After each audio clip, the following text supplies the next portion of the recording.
What's up, people? You already know. It's your boy Angry Ted. I went on about two times already, impromptu joints, just figuring some things out. But this is actually the live show. Ladies and gentlemen, welcome to the Angry Ted Show. I'm your host, Angry Ted. And you already know what I do. Talk my sports shit. And we're gonna get right into it. Um, gotta talk Phillies.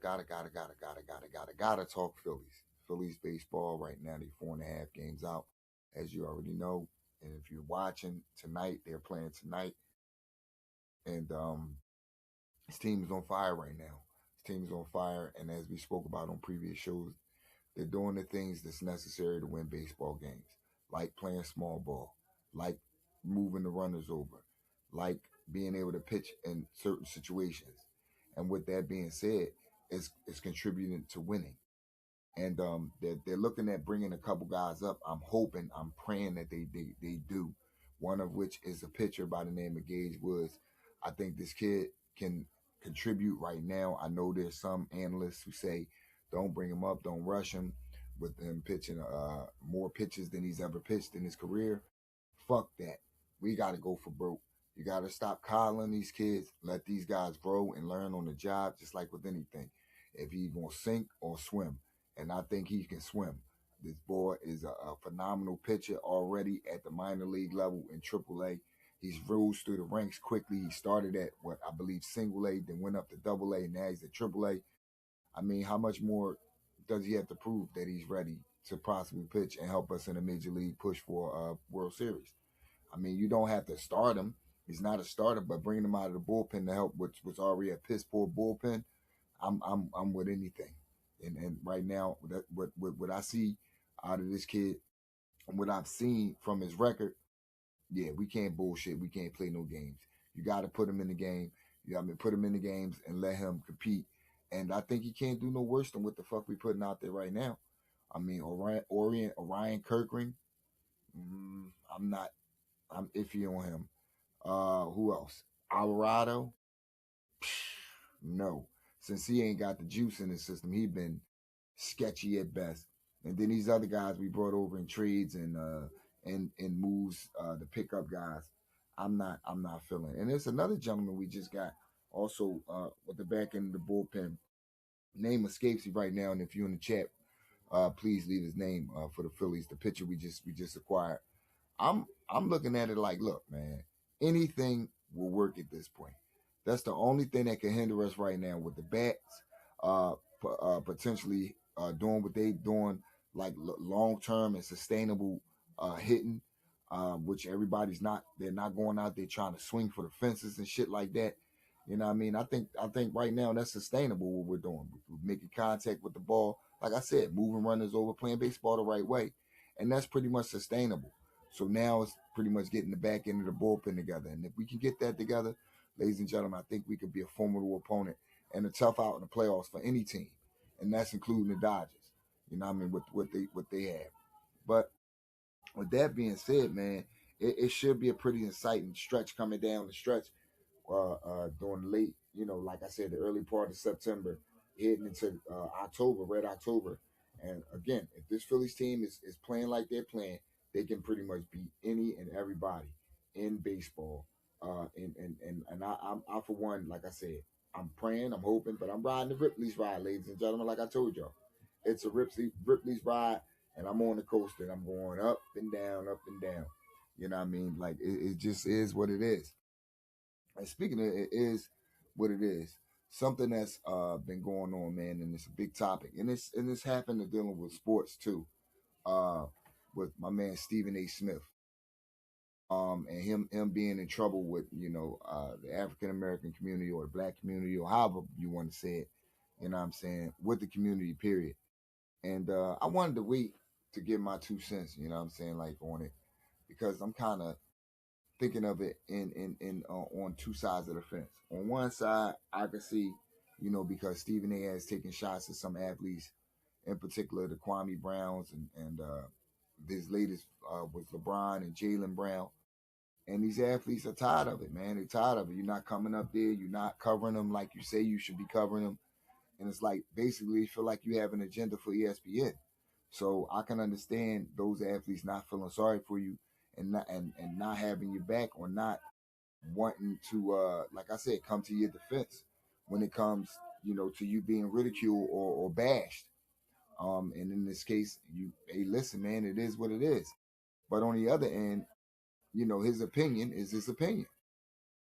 And unfortunately, we're in a world where, well, fortunately, we're in a world where, we're allowed freedom of speech. But unfortunately, some people get the mics and they don't know what to do with it. And then you get shit like Stephen A. Smith, who does what he does, puts people business out there, keeps it personal instead of in sports. And now you getting ridiculed and blackballed by black people and black athletes. Nobody wants to talk to you. Nobody wants to see you. Nobody wants to be around you. And it's all your fault. It's all your fault. You cater to this white audience. You sit there on national TV and you bash these athletes and you go full fledged on them. Like you even threatened Jaylen Brown. Told this man you were one day going to. Well, do you really want him to report what could be reported? Like what type of threatening shit is that to another man who's trying to make a professional career? And you already know what Boston is, one of the most racist cities in America, and that organization, believe me, believe me, when things are like coming out like he's the smartest man in the room and shit like that, we know what they mean. But that they also know that he was a black man that's not going for the bullshit, the dog and pony show. And when it comes to compensating him, he's not going to be swole. He's not going to be a fool or play the fool's gold. And he represents himself and he does it well. So you should have had that man back. Another situation with Ryan Clark. You should have had that man back. Even I dare I say it's going so far as fuck it. You got clout like that, going on national TV and telling them this is bullshit. Or walking out. I mean, I'm not trying to clamp your pockets or nothing like that, but sometimes, man, if you could use your voice and your power to make power plays on the network, to do what you want to do and shift around chairs, you know what I mean, if you know what I mean, then you can also do the moves and shake to have a brother's back. In that instance, Ryan Clark, who was unjustly fired for doing what you should have been doing in your most powerful voice, which carries weight, what you should have been doing is standing up for certain shit. And a lot of causes that to this day we're still enduring and experiencing in this country as black people. And when it's brought to your table, you sit there and you say these fancy words and you go ahead and you don't really put your foot down or stamp hard and let motherfucking ESPN know where you stand. And that's with your people. And I understand the whole thing is you're standing with your people can sometimes get you crucified because everybody ain't for the cause. But at some point, you just got to be like, look, I don't give a fuck about everybody else. I stand for something. I stand for something as a man coming out of Winston-Salem, North Carolina University, where where down in the South is racist as fuck.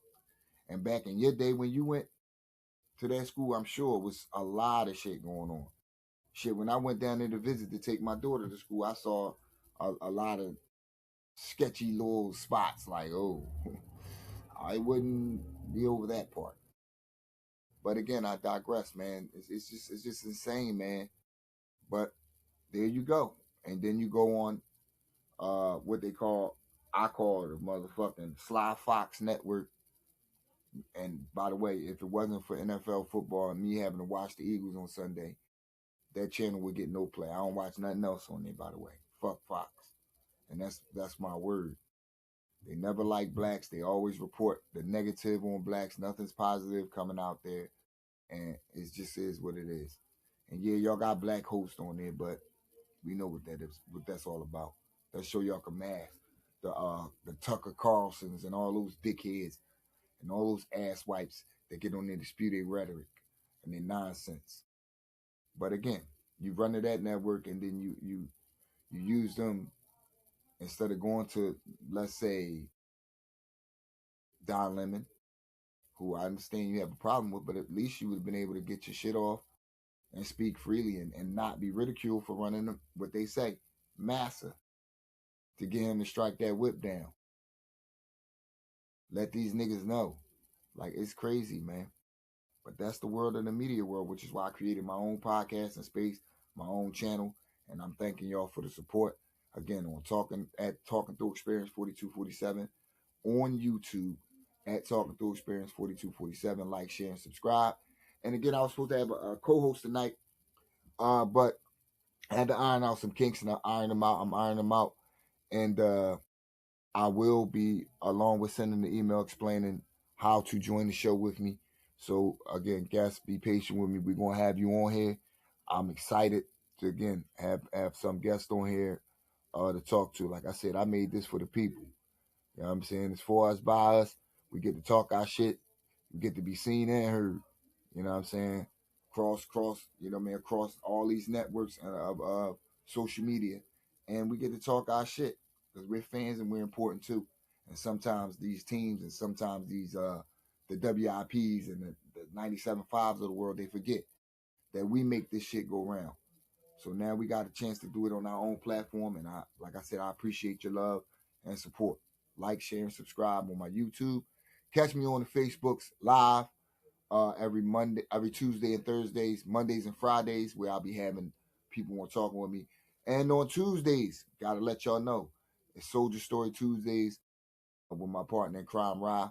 He'll be on. We'll be sharing soldier stories and giving out good information to VA veterans to help you file these claims, man, and get your just due.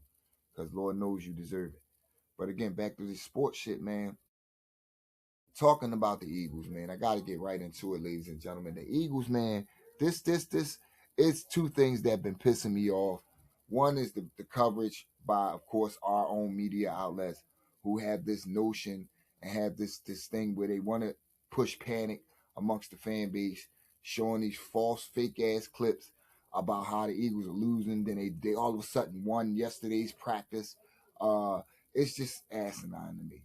For practice to be covered the way it is and these scrimmages to be covered the way it is, I can't. I can't. Can you imagine Buddy Ryan or one of these old school coaches sitting there explaining to a reporter about how they did or did not lose a practice session to where you're supposed to be working on things that make the mistakes to correct mistakes so you won't have them in the season? Like this is the idiotic shit that we have to deal with as an old school fan base. We have reporters trying to spur panic before the season even begins.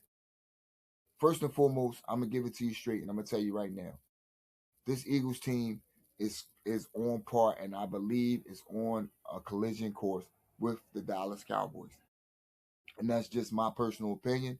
If you have something different, you let me know, because I'm sure there's other people that like other teams. And like I said, your comments are very welcome, whether you disagree or agree.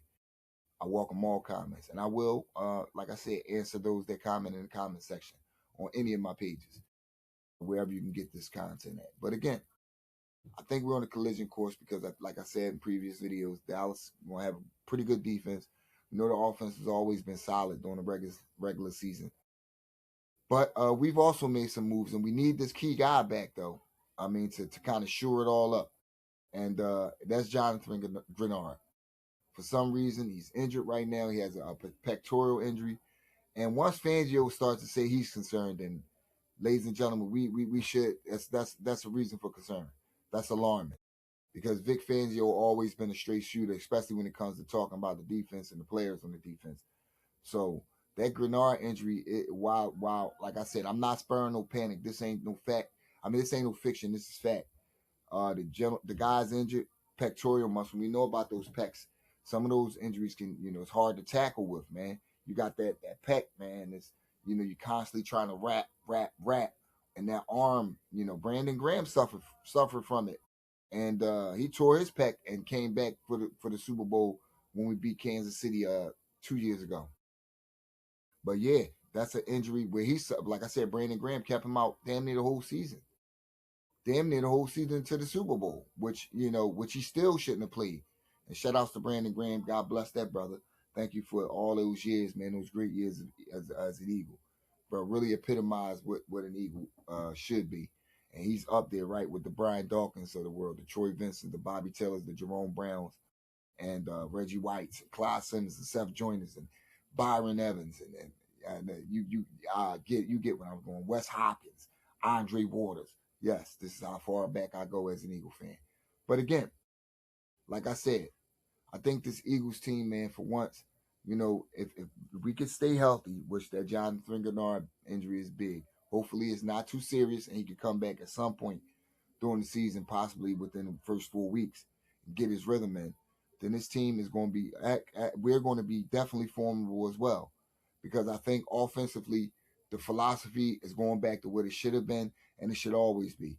We have the number one, if not the number 2, 3, or 4 running back in the league. And he's proved that even last year with the down year with the offensive line, he still had a pretty much solid season, in my opinion. And the year before, we already know what he did. If we can get back to that, which I think the stretch runs and all the design runs, which doesn't just have him running into a bunch of offensive lineman asses and a bunch of shit up front piles, where he can actually decipher and see what hole he can cut through and play off the offensive line while they're running zone run blocking and coming off the line and actually making contact. So, yeah, we'll get to see Saquon in rare form this year, in which that's going to help the play action pass, which Jalen's going to be under center, which is basically the nuance to the new offense. It's basically putting Jalen under center, having him turn his back to the defense, then be able to turn back around, read whatever coverage has shifted or changed, or if it hadn't changed, and get the ball to the right guy. That's basically what it is. But everything's going to play off of what it always has played off of, ladies and gentlemen. This is why you have to stop listening to these motherfucking new age fans. Everything plays off the running football. And those astute football fans from back in the day, those who watch it now, even now, who are astute, who watch the game and really watch the game, whether near or far, you understand that everything plays off the run game. You can't have a successful offense without having a successful run game. So therefore, if that's the case, then the pass will develop. But if you can run the ball on teams, what are they going to do? 9, 8, 9, 10 in the box. Because when running the ball, you chew the clock up and you wear defense down, and now they're at your mercy. They're at your mercy. Whereas though passing the ball, you give, if you're 100% pass, and let's say you 60% pass, 40% run, or 20% run, 30% run. What happens is these offensive linemen, if it works in reverse, they get roared out, because now you got defensive linemen constantly coming forward, teeing off on them, running into them at full speed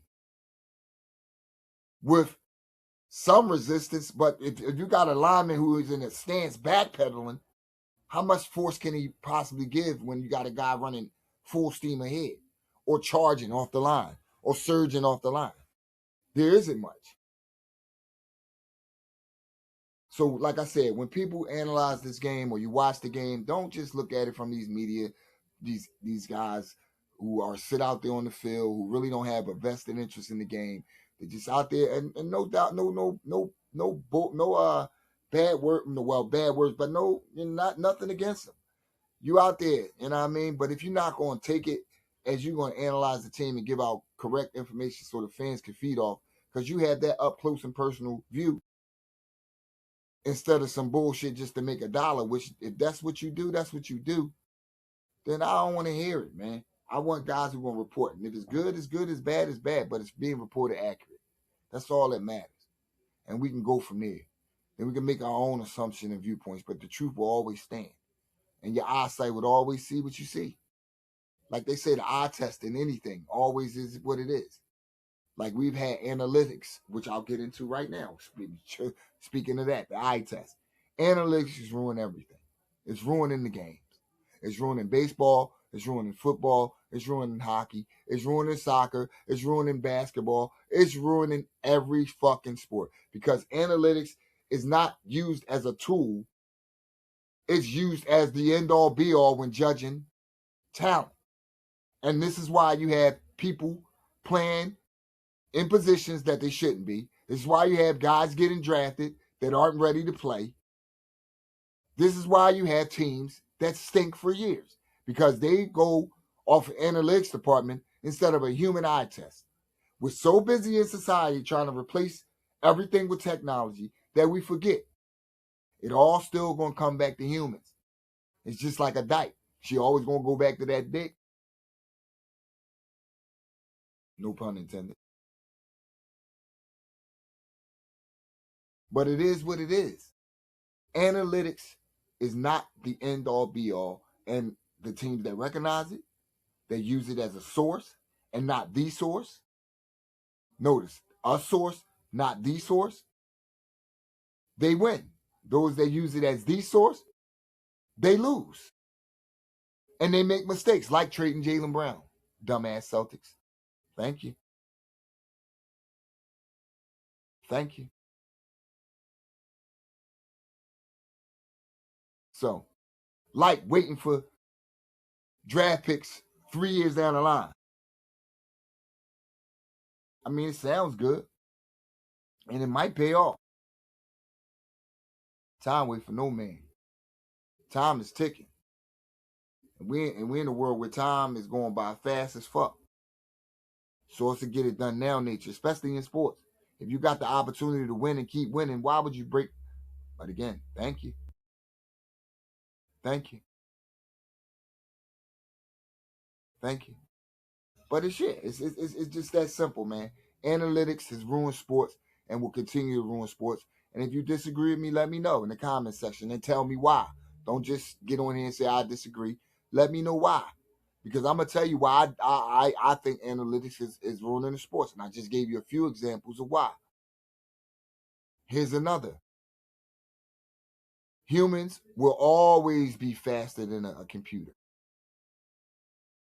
Humans will always be able to perform duties that a computer can't do, or a stat sheet or a chart can't predict, because we're unpredictable people with flaws and all. But until they understand that, these teams going to continue to fall. And I'm just hoping, like I said, that our teams, even though every last one of these Philadelphia teams is using analytics, that we don't use it, like I said, as the source. Obviously, the Sixers and the Eagles and the Flyers are on board with not using analytics. And the Phillies, I think, finally have come around with the way the bats are swinging. They say, fuck analytics. And that might be saying, Don Mattingly, your son is no longer of use like he was. He's a part of, but not the part. Because his department isn't the end all be all. It fucks up. It's not, and that team showed you exactly why analytics is failing. Exactly why. But again, I digress. Again, I thank you all for tuning into the Angry Tad Show this Friday, man. It's been a lovely show. Hope you guys were entertained. Hope I gave y'all some sports knowledge about some of the things that's on my mind and I have opinions on. And if you have a different opinion, like I said, at least you're thinking about, the topics of discussion that I made, and you'll feel free to comment on it. Again, we're gonna get these people on here, man. I just found out why I'm having trouble getting people added on, but I'll let those that I've already invited know what the steps that are need to be taken, so that way um these upcoming shows will have someone on, and we'll have some of these guys on so they can talk sports with me. But again, I thank you for your attention. Thank you for listening. Whether you dedicated 1 second, 30 seconds, 2 seconds, a minute, whatever of your attention to this show, or whether you just popped up through and just liked, I appreciate your support. Again, talking through experience 4247. Like, share, and subscribe on my YouTube. Catch me on the Twitch live. Also, you can go on my page, Angry Tad, for the live show. Also, breeze by there to see the show. If you didn't catch it live, also on the Instagram, catch all the sound bites and the skits or whatever. And like I said, keep supporting. We appreciate it. Be safe out there. It's Friday. I know y'all out there getting it in. Have a great sportastic weekend. And if you ain't doing nothing tomorrow, check out the Birds. They on at 8. But it's been love. It's been fun. And as always, before I end this show love to somebody that show love to you. And with that being said, it's been your boy Angry Ted. Holla at me. Peace.